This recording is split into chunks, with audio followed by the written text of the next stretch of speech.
প্রিয় শিক্ষার্থীরা, আসসালামু আলাইকুম। আশা করি সবাই ভালো আছো। আজকে চলে আসলাম আরেকটি নতুন পর্বে। এ পর্বে আলোচনা করব অধ্যায় ১ 10 পৃষ্ঠার অঙ্কগুলো নিয়ে। ভাগ করি, দেখতে পাচ্ছ, আর নিচে একটা আছে খালি ঘর পূরণ করি। এই অঙ্কগুলো নিয়ে আলোচনা করব। তো তোমরা ক্লাসটি প্রথম থেকে শেষ পর্যন্ত দেখবা। আমি তোমাদেরকে সহজভাবে বুঝিয়ে দেওয়ার চেষ্টা করবো ইনশাল্লাহ। আর আমার চ্যানেলে নতুন হয়ে থাকলে অবশ্যই চ্যানেলটি সাবস্ক্রাইব করে রাখবে, এবং ইতিপূর্বে যারা চ্যানেলটি সাবস্ক্রাইব করে রেখেছো তাদেরকে অসংখ্য ধন্যবাদ। আর তোমরা যদি সম্পূর্ণ অধ্যায়ের ভিডিও দেখতে চাও, এই ভিডিও ডিসক্রিপশনে লিঙ্ক দেওয়া থাকবে, অথবা আমার চ্যানেলের প্লেলিস্টের মাধ্যমে তোমরা দেখতে পারো। তো চলো আমরা অঙ্কগুলো শুরু করি। তো প্রথমে বলছে ভাগ করি। এখানে দেখো এই অঙ্কটা কিন্তু করে দেওয়া আছে, স্টেপ বাই স্টেপ করে দেওয়া আছে, কিভাবে করতে হয় ভাগের নিয়ম অনুযায়ী করে দেওয়া আছে। তোমাদের জাস্ট আমি এটা একটু বুঝিয়ে দেবো বই থেকেই। আর নিচে যে শূন্যস্থানগুলো দেখতে পাচ্ছ, এই শূন্যস্থানগুলো তোমাদের আমি খাতায় করে দেবো। তো এখানে দেখো যে দেওয়া আছে যে ৬৯,৭৩৮ ভাগ ২৪৫। তো আমরা ইতিপূর্বে জেনেছি যে যেটাকে ভাগ করি সেটাকে বলে ভাজ্য, অর্থাৎ এটাকে ভাজ্য বলে, আর যেটাতে ভাগ করি সেটাকে বলে ভাজক, অর্থাৎ এটা হচ্ছে ভাজক। আর ভাগ করে যেটা পাই সেটা হচ্ছে ভাগফল, আর ভাগ করতে হতে যেটা অবশিষ্ট থাকে সেটা হচ্ছে ভাগশেষ। তো এখানে কিভাবে ভাগ করেছে, তো আমরা গত পর্বে শিখেছি যে এখানে ভাজক যত অঙ্কের থাকে আমাদের ভাজ্যে তত অঙ্ক নিতে হয়। যদি কোনো কারণে কমে যায় তাহলে আর একটা ঘর বেশি নিতে হয়।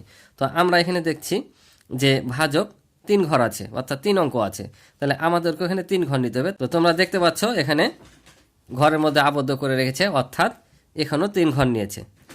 তাহলে এখানে এর সংখ্যাটাকে এমন একটা সংখ্যাতে নিতে হয় যেন এর সমান হয় অথবা কাছাকাছি হয়, এমন একটা সংখ্যা আমাদের নেওয়া লাগে। তো এখানে 2 দিয়ে নিয়েছে, দেখো 2 দিয়ে গুণ করে এটা আমরা এটা পেয়েছি, অর্থাৎ 5 দুগুণা 10, 4 দুগুণা 8, আর একে 9, আর 2 দুগুণা 4। আর ভাগের নিয়ম হচ্ছে বিয়োগ করতে হয়, তাই এটা থেকে এটা বিয়োগ করে এটা পেয়েছি, ঠিক আছে। এখানে কিন্তু আরও 2টা ঘর বাকি আছে, যেখানে দাগ দিয়ে রেখেছে, মানে আমরা এই পর্যন্ত নিয়েছি, এ ঘরের কাজ এখনও করিনি, তাহলে এটা পেলাম আমরা বিয়োগফল। আর নিচেটাতে দেখো আবার এখান থেকে আবার ডান দিকে এ দাগটা সরে এসছে, অর্থাৎ একটা ঘর নেমেছে, কারণ যতবার ভাগ করব ভাগের নিয়ম অনুযায়ী এ পাশ থেকে ডান পাশ থেকে একটা করে অঙ্ক নামে, ঠিক আছে। তো এই যে এই অঙ্কটা নামিয়েছি, তারপর আবার এই সংখ্যাটাকে এমন একটা সংখ্যা দ্বারা গুণ করতে হবে যেটা সমান বা কাছাকাছি হয়। তো এখানে ওরা আধে দেখে নিয়েছে যে আধে গুণ করে এই সংখ্যাটা পাওয়া গেছে, ঠিক আছে।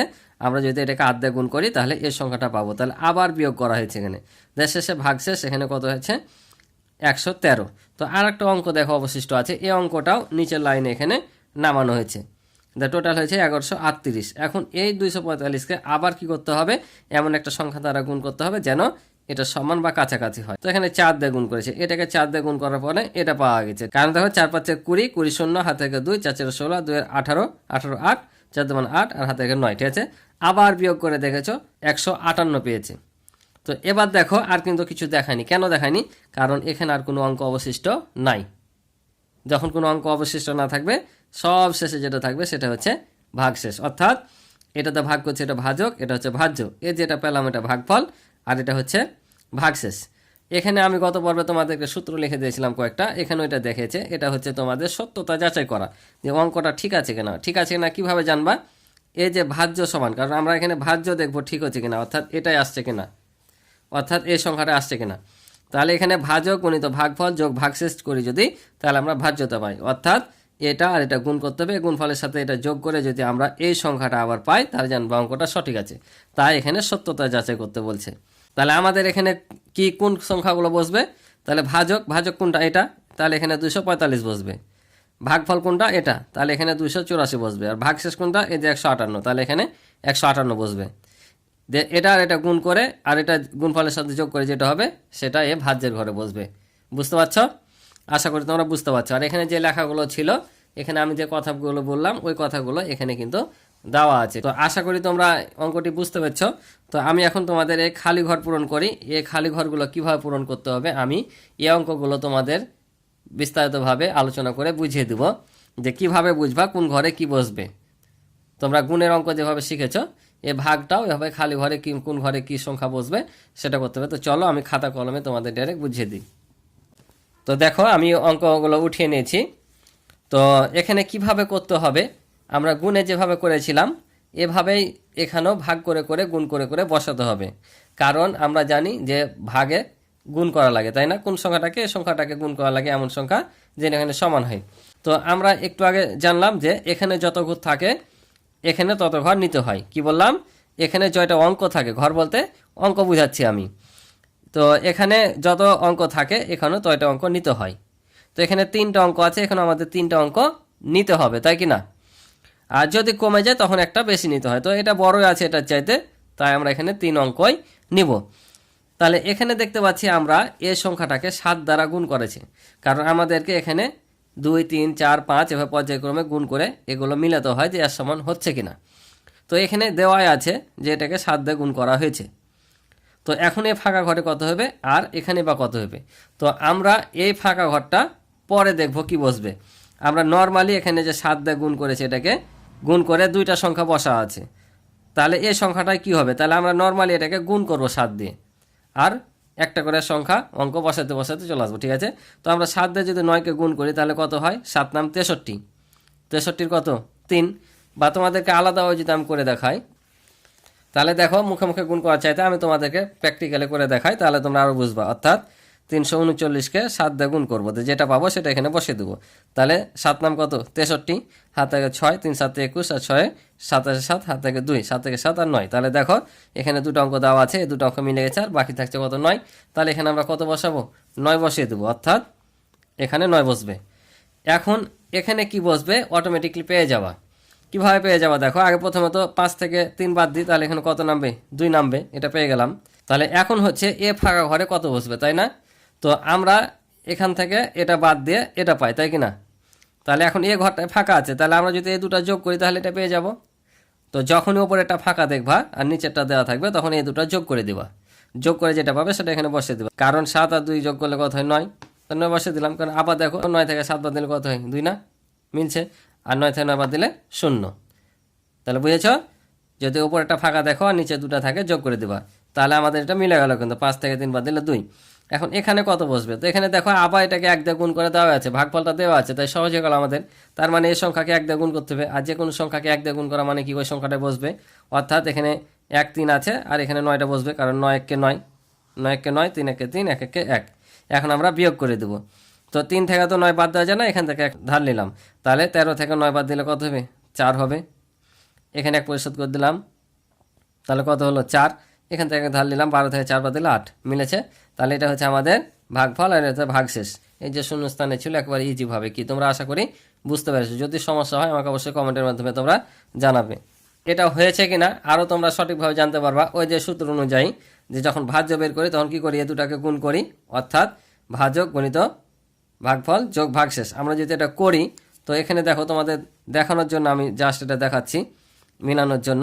এই যে দুটাকে আমরা কি করবো? গুণ করব। তার 9 কে 9, 3 1 কে 3, আবার 1 1 কে 1 গুণ। এটা হবে 7 নাম 63, 3 হাত থেকে 6, 3 7 21, আর 6 7 7, হাত থেকে 2, 7 থেকে 7 আর 9। তাহলে যোগ করলে হয় 9 3 3 6 8 9, এটা পেলাম। আর এখন 84 যদি যোগ করে দিই এটার সাথে, তাহলে দেখো 3 আর 6 14, আর হাতে রেখে 15 5, হাত থেকে 1 9, আবারও 9। তাহলে এখানে কত ছিল? 9953। এই যে 9953। এভাবে তোমরা সত্যতা যাচাই করতে পারো যে এটা ঠিক আছে কিনা। বুঝতে পারছো? এমনিতেই বোঝা যাচ্ছে যেহেতু মিলে গেছে। তারপরে যে কোনো নর্মালি ভাগ তোমরা এভাবে মিলে যদি দেখে নাও তাহলে বুঝতে পারবা যে অঙ্কটা তোমাদের সঠিক হয়েছে কিনা। তো চলো আমরা পরের অঙ্কটা দেখি। তো পরের অঙ্কটা দেখো, এখানে প্রথমে একটা ভাগফল দেওয়া আছে। তো নর্মালি আমরা এটার সাথে এটা কি করে নিব? গুণ করে দেখবো যেখানে কি সংখ্যা আসছে। তাহলে আমরা যদি 325কে গুণ করি কত দিয়ে? 6 দিয়ে, তাহলে কত হবে? 5 6 30, হাত থেকে 3, 6 দুগুণে 12, আর 3 15, 5 হাত থেকে 1, 3 6 18, আর হাতে রেখে কত হয়? 19, 1950। তাহলে আমাদের এখানে দেখো 1 5 দেওয়া আছে, অর্থাৎ এই ঘরটা দেওয়া আছে, আর তৃতীয় আর প্রথম ঘরটা তাহলে আমাদের বসাতে হবে, অর্থাৎ এখানে বসবে 0। আর এই যে শতকের ঘর, এই শতকের ঘরে বসছে কত? তাহলে 9। বুঝতে পারছো? এখন নর্মালি আমরা বিয়োগ করে দেবো। তাহলে আমরা দেখতে পাচ্ছি 7 থেকে 0 বাদ দিলে কত হয়? 7ই হবে। আর এখানে বিয়োগ করে দেওয়াই আছে, আমাদের বিয়োগ করার দরকার নাই। এখন এখানে কি হবে? তাই তো? তাহলে আমরা জানি প্রত্যেক ভাগ করার পর একটা করে ঘর নামে। এখানে যেমন এটা নামেছিল, এখানেও এই 5টা এখানে নেমে যাবে। তাহলে এবার এখানে আর এখানে কি হবে? অর্থাৎ এই 2 ফাঁকা ঘরে কি বসবে? তো এখানে আমাদের দেখতে হবে, যেহেতু এখানে ভাগফল দেওয়া নাই, এখানেও কিছু দেওয়া নাই, তাহলে এটাকে এমন একটা সংখ্যা দ্বারা গুণ করতে হবে যেন আমরা এখানে কত পাই? 9 পাই। ঠিক আছে? যে 9 আসে। তাহলে আমরা এখানে যদি 3কে 3 দিয়ে গুণ করি 9 পাচ্ছি, আর 2 দিয়ে গুণ করলে 6 পাচ্ছি, অনেক কম। 3 দিয়ে, তার মানে আমরা 3 দিয়ে আগে এটাকে ট্রাই করে দেখি আমাদের এখানে মিলছে কিনা। তাহলে 325কে যদি আমরা 3 দিয়ে গুণ করি তাহলে 3 5 15 5 হাতে থাকে 1 3 দুগুণে 6 আর হাতে রেখে 7 আর 3 3 9। তাহলে দেখো আমাদের সুন্দর মিলে যাচ্ছে। আর এখানে শূন্য দেওয়া আছে, তার মানে আমাদের ভাগশেষ থাকবে না। এখানে শূন্য অর্থাৎ বোঝাচ্ছে এখানে কোনো ভাগশেষ থাকবে না, অর্থাৎ আমাদের এটা কিন্তু মিলে যাচ্ছে। দেখো 975, এখন আমরা এটাকে 3 দিয়ে গুণ করে পাচ্ছি 975। তার মানে এখানে আমাদের কত বসবে, 9 আর 5 বসে আছে, মধ্যখানে 7 বসবে, আর এটাকে কত দিয়ে গুণ করেছি 3, তার মানে আমাদের এখানে 3 বসবে। এই যে উত্তর মিলে গেছে, এটা হচ্ছে আমাদের উত্তর। তো পরের অঙ্কটা চলো তোমাদের দেখিয়ে দিই। এবার দেখো এখানে দশকের ঘর অর্থাৎ দ্বিতীয় ঘরটা ফাঁকা আছে, ভাগফলের প্রথম ঘরটা, আর এগুলো ফাঁকা ঘর দেওয়া আছে। এবার কি করব, এবার এখানে কোনো সংখ্যা নাই, তাই না? তো এটাও একেবারে সিম্পল অঙ্ক, ইজি, দেখতে থাকো শিখতে থাকো। তাহলে এখানে যে 2 দিয়ে এখানে গুণ করেছি এটা 46 পেয়েছি, অর্থাৎ আমরা যদি এটাকে এখন 2 দিয়ে ভাগ করি তাহলে ভাগ করে যা পাবো এখানে বসবে, কারণ এই সংখ্যাটার সাথে 2 গুণ করে 46 পেয়েছি। তাহলে এখন যদি আমরা এই সংখ্যা দিয়ে দুটো এটাকে ভাগ করি তাহলে আমরা এখানে কত বসবে পেয়ে যাব। তাহলে 46-এর অর্ধেক হয় 23, তার মানে এখানে বসবে 2, কারণ এটাকে ভাগ করলে 2 দুগুণা 4 3 দুগুণা 6, আর 23 দুগুণা হয় 46, কারণ 3 দুগুণা 6 2 দুগুণা 4, অর্থাৎ আমরা দেখতে পাচ্ছি এখানে হবে 23। তাহলে আমরা পেয়ে গেলাম ভাজকটা যে 23, আর এখানে 23 দুগুণা 46 বসলো। এখন তাহলে এখানে কি বসবে, তাই তো?